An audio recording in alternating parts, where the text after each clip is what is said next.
Pregnancy and embryonic development பத்தி தான் நம்ம பார்க்க போறோம். ஃபர்ஸ்ட் வந்து கேமெட்ஸ் எப்படி வந்து ஃபார்ம் ஆகி ப்ரொடியூஸ் ஆகுதுன்றத பார்த்தோம். நெக்ஸ்ட் வந்து பார்த்தீங்கன்னா, அது ஃபியூஸ் ஆகுற ப்ராசஸ் அண்ட் அது இம்ப்ளான்டேஷன் ஆகுற ப்ராசஸ நம்ம பார்த்திருந்தோம். இப்ப அந்த இம்ப்ளான்டேஷனுக்கு அப்புறமா ரிசல்ட் ஆகுறது என்ன அப்படின்னா பிரெக்னன்சி தான். அந்த பிரெக்னன்சில என்னெல்லாம் நடக்குது அண்ட் அதுல வரக்கூடிய எம்ப்ரியோட டெவலப்மெண்ட் தான் இந்த வீடியோல நம்ம பார்க்க போறோம். ஸோ இம்ப்ளான்டேஷன் பண்ணதுக்கு அப்புறமா ட்ரோபோபிளாஸ்ட்ல பார்த்தீங்கன்னா ஒரு ஃபிங்கர் லைக் ப்ரொஜெக்ஷன்ஸ் வந்து இருக்கும்.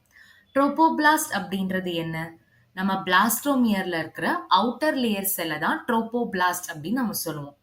அந்த ட்ரோபோபிளாஸ்ட்ல பார்த்தீங்கன்னா ஒரு ஃபிங்கர் மாதிரி, ஒரு ஃபிங்கர் ஷேப் மாதிரி இருக்கிற ஒரு அவுட்டர் ரீஜியன்ல வந்து பார்த்தீங்கன்னா அது வந்து இருக்கும். அதை நம்ம என்னன்னு சொல்லுவோம் அப்படின்னா கோரியானிக் வில்லை அப்படின்னு சொல்லுவோம்.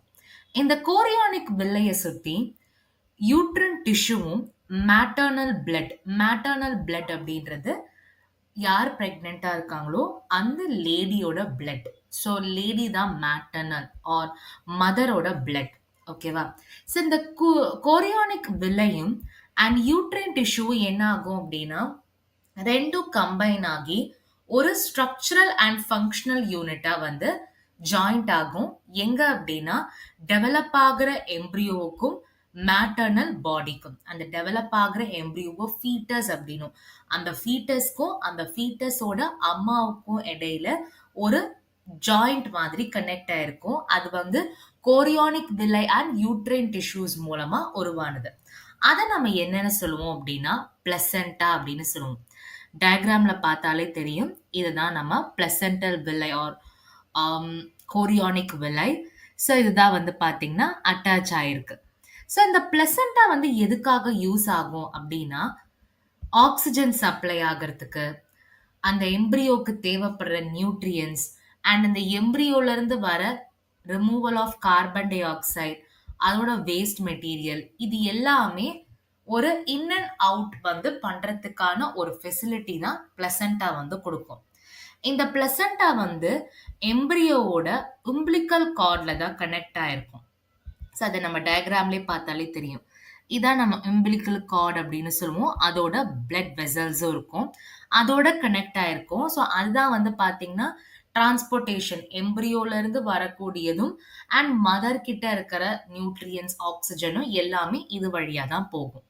ஸோ இதுல வந்து பாத்தீங்கன்னா பிளசண்டா வந்து ஒரு எண்டோக்ரைன் டிஷ்யூவா வந்து ஆக்ட் ஆகுது.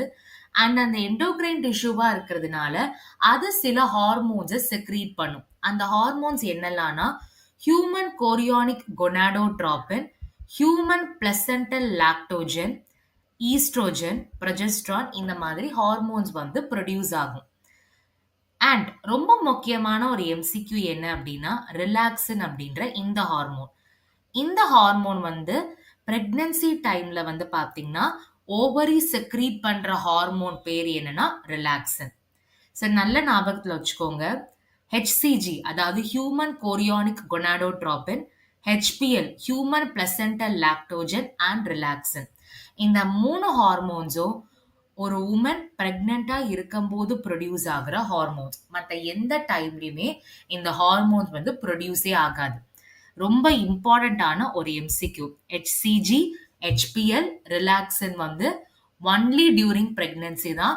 ஈஸ்ட்ரோஜன் அண்ட் ப்ரொஜெஸ்ட்ரான் வந்து நார்மலா ப்ரொடியூஸ் ஆகும். ஸோ ஏன் இந்த மாதிரி செக்ரீஷன்ஸ், இந்த ஹார்மோன்ஸ் எல்லாம் இருக்கு அப்படின்னா அந்த ஃபீட்டலோட growthக்கான ஒரு சப்போர்ட்டிங் ஆனா இந்த ப்ரொடக்ஷன்ஸ் வந்து யூஸ் ஆகுது. So prolactin, thyroxine, cortisol, estrogen, progesterone, இது எல்லாமே வந்து பார்த்தீங்கன்னா ஃபீட்டலோட growth-அ சப்போர்ட் பண்றதுக்காகவும் அண்ட் அந்த பிரெக்னன்சி டைம்ல மதருக்கு ஏற்படுற மெட்டபாலிக் சேஞ்சஸ் அண்ட் மெயின்டெனன்ஸ்க்காகவும் தான் இந்த ஹார்மோன்ஸ் எல்லாமே செக்ரீட் ஆகுது. ஸோ இம்ப்ளான்டேஷன் ப்ராசஸ் நடந்ததுக்கு அப்புறமா இன்னர் செல் மாஸ் வந்து என்ன ஆகும் அப்படின்னா அவுட்டர் லேயர் அண்ட் இன்னர் லேயரா மாறணும். அவுட்டர் லேயரை எக்டோடர்ம் அப்படின்னும் இன்னர் லேயரை எண்டோடர்ம் அப்படின்னு சொல்லுவோம். எக்டோடர்முக்கும் எண்டோடர்முக்கும் இடையில இருக்கிறது தான் மீசோடர்ம் அப்படின்னு சொல்லுவோம். இந்த 3 லேயர் தான் என்ன பண்ணும் அப்படின்னா டிஷ்யூஸ், ஆர்கன்ஸ் எல்லாமே ப்ரொடியூஸ் பண்றது இந்த 3 லேயர் மூலமா தான். ஸோ ரொம்ப நல்லா ஞாபகத்துல வச்சுக்கோங்க. Stem cells. ஸ்டெம் செல்ஸ் அப்படின்றது இன்னர் செல் மாஸ்ல இருக்கிற ஒரு குறிப்பிட்ட செல்ல தான் நம்ம ஸ்டெம் செல் அப்படின்னு சொல்லுவோம். அந்த ஸ்டெம் செல் வந்து பாத்தீங்கன்னா டிஷ்யூஸ் அண்ட் ஆர்கான்ஸை ப்ரொடியூஸ் பண்ற ஒரு பொட்டென்ஷியல் செல் தான் நம்ம ஸ்டெம் செல் அப்படின்னு சொல்லுவாங்க. நெக்ஸ்ட், ஹியூமன் பிரெக்னன்சி வந்து 9 மந்த்ஸ் வரைக்குமே நடக்கும். இம்பார்ட்டன்டான எம்சிக்யூ. ஒவ்வொரு மந்த்ல என்னெல்லாம் டெவலப்மெண்ட் இருக்கோ அப்படின்றதையும் எம்சிக்யூவா கேட்பாங்க. ஸோ நல்லா ஞாபகத்தை வச்சுக்கோங்க. 1 மந்த் பிரெக்னன்சிக்கு அப்புறமா எம்ப்ரியோக்கு வந்து ஹார்ட் வந்து ஃபார்ம் ஆகும். ஸோ இந்த ஹார்ட் ஃபார்ம் ஆகும்போது ஸ்டெத்தஸ்கோப் மூலமா ஹார்ட்டோட சவுண்டை வந்து லிசன் பண்ணி அவங்களோட growth எப்படி இருக்கு அப்படின்றத ஐடென்டிஃபை பண்ணுவாங்க. ஸோ ஃபர்ஸ்ட் மந்த் பிரெக்னன்சிக்கு அப்புறமா எம்ப்ரியோக்கு டெவலப் ஆகிறது heart. Next, second month pregnancy எண்டில் வந்து பார்த்தீங்கன்னா டெவலப் ஆகிற எம்ப்ரியோக்கு லிம்ஸ் அண்ட் டிஜிட்ஸ் வந்து ஃபார்ம் ஆகும். லிம்ஸ் அப்படின்றது ஹேண்ட், அதோட ஃபிங்கர்ஸ், அதோட டெவலப்பிங் ஸ்டேஜ் தான் லிம்ஸ், டிஜிட்ஸ் அப்படின்லாம் சொல்லுவாங்க.